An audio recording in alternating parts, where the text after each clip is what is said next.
আসসালামু আলাইকুম রহমতুল্লাহ। সংগ্রামী তালাবাসী, জামাত ইসলামীর পক্ষ থেকে সালাম এবং শুভেচ্ছা গ্রহণ করুন। আমরা লক্ষ্য করছি এ দেশের পতিত সরকার, বিতাড়িত সরকার, পলাতক সরকার, যারা দীর্ঘদিন ক্ষমতায় থেকে এই দেশবাসীর উপর অত্যন্ত স্টিমুল করেছিল, অত্যাচার, জুলুম, নির্যাতনের স্টিমুল তারা চলেছিল।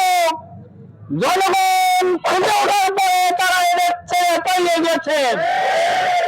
তারা দেশ থেকে পালানোর পরে তাদের দোষরা এখনো দেশে তারা আছেন।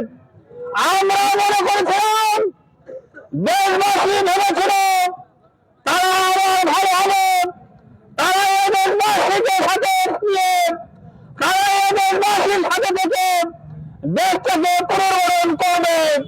কিন্তু আসলে আমি একটা বড় দেশে পণ্য আসলেহীন প্রত্যেক জিনিস তার আগের দিকে ধাবিত হয়। আজকে তারা বিতাড়িত হওয়ার পরে দেশবাসী যা আশা করেছিল সেই আশা নিয়ন্ত্রিত করে আবার এদেশকে সন্ত্রাস, জুলুম, অত্যাচার, অগ্নিসংযোগ সহ এদেশকে আবার একটা অশান্ত পরিবেশ সৃষ্টি করার চেষ্টা করছে। সম্মানিত ভাইরা, বিভিন্ন কেসের মধ্যে বাংলাদেশ জামাত ইসলামী দেশবাসীর সাথে ছিল, আছে এবং ভবিষ্যতেও থাকবে ইনশাআল্লাহ। আমরা দেখেছি, আপনারা শুনেছেন 13 তারিখ তারা বাংলাদেশকে আবারও অশান্ত করার পায়তারা চালাচ্ছে। আমরা দেশবাসীকে সাথে নিয়ে এই ঘোষণা করতে চাই, কোন ষড়যন্ত্র দেশবাসী সফল হতে দেবে না। দেশবাসী সকল ষড়যন্ত্র, দেশ বিরোধী সকল ষড়যন্ত্র এবং চক্রান্ত নস্যাৎ করতে দেশবাসী ঐক্যবদ্ধ আছে। সম্মানিত ভাইরা, আমরা আরো বলতে চাই, যারা এখনো এই ধরনের পায়তারা চাচ্ছেন তারা আপনাদের কার্যক্রম বন্ধ করেন, দেশবাসীকে বাসীর সাথে থাকেন, দেশকে ভালোবাসেন, দেশের মানুষকে ভালোবাসেন, দেশের সেবাকে ভালোবাসেন, তাহলে এই দেশ গড়া সম্ভব হবে। সম্মানিত ভাইরা, আমরা আরো বলতে চাই, যদি কেউ অন্যায় ভাবে অশান্ত করতে চান দেশ, যদি কেউ অরাজকতা সৃষ্টি করতে চান, তাহলে বাংলাদেশ জামাত ইসলামী এদের দেশকে সাথে নিয়ে সকল নৈরাজ্যের বিরুদ্ধে তারা প্রতিবাদ জানাবে ইনশাআল্লাহ। আমি আজকে এই মুহূর্তে প্রশাসনকে উদ্দেশ্য করে বলতে চাই, আপনারা নিশ্চয় আমাদের কাছে রিপোর্ট আছে, আপনাদের কাছে খবর আছে, আমাদের কাছে খবর আছে, এই উপজেলার বেশ কয়েকটা জায়গায় এই পতিত সরকারের, পতিত বিতাড়িত সরকারের কয়েকজন ব্যক্তিরা বিভিন্ন এলাকায় গিয়ে তাদের এলাকায় থেকে অন্যান্য লোকদেরকে ফুসলাচ্ছে, তাদেরকে উৎসাহিত করছেন এবং এই দেশকে অশান্ত করার চেষ্টা করছেন। নিশ্চয় তারা খারাপ প্রশাসনের তার রিপোর্ট আছে, সেই রিপোর্টের ভিত্তিতে এই লোকগুলোকে গ্রেফতার করতে হবে।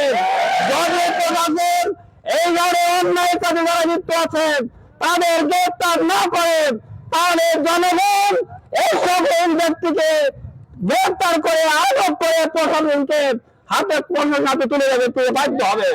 সম্মানিত ভাইরা, আমরা প্রশাসনকে আরো বলতে চাই, বাংলাদেশ জামাত ইসলামী সহ এই দেশবাসী আইন হাতে তুলে নেবে না, নিতে চায় না।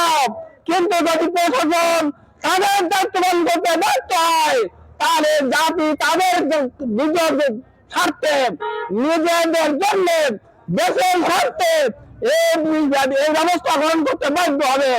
আমি আশা করব প্রশাসন এই পর্যায়ে যেতে দিবে না, দেশের শান্তি শৃঙ্খলা বজায় রাখবে। জনগণের দেওয়া ট্যাক্সে তারা বেতন পায়, আর সেই জনগণ সমস্যায় দেখবে, আপনারা বেতন নিয়ে যাবেন, জামাত ইসলামী তা হতে দেবে না। আমি আপনাদেরকে আবার আশ্বস্ত করতে চাই, সবাই সতর্ক থাকবেন, চোখ কান খোলা রাখবেন।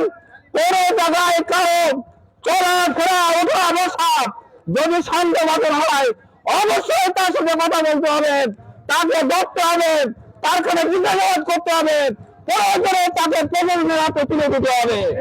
আমরা তারাবাসী ঐক্যবদ্ধ ভাবে এদেশে বাস করতে চাই, শান্তি শৃঙ্খলার সাথে আমরা বাস করতে চাই, দেশটাকে একটা সমগ্র সমৃদ্ধশালী দেশ হিসেবে গড়তে চাই।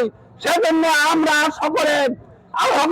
সকলের কাছে আহ্বান জানাই, আসুন আমরা ঐক্যবদ্ধ ভাবে দেশের স্বার্থে, দেশের কল্যাণে, দেশ গঠনের জন্য সবাই ঐক্যবদ্ধ থাকি এবং যে কোনো সন্ত্রাস, চাঁদাবাজ, নৈরাজ্য, দখলবাজের বিরুদ্ধে ঐক্যবদ্ধ হই। এই আহ্বান রেখে আজকে সারাদিন সকলকে সতর্ক থাকার জন্য, চোখ কান খোলা রাখার জন্য অনুরোধ করছি, পাল্লা বানিয়ে ঘোষণা দিচ্ছি, জামাত ইসলামী যে রাস্তায় আছে থাকবে ইনশাল্লাহ।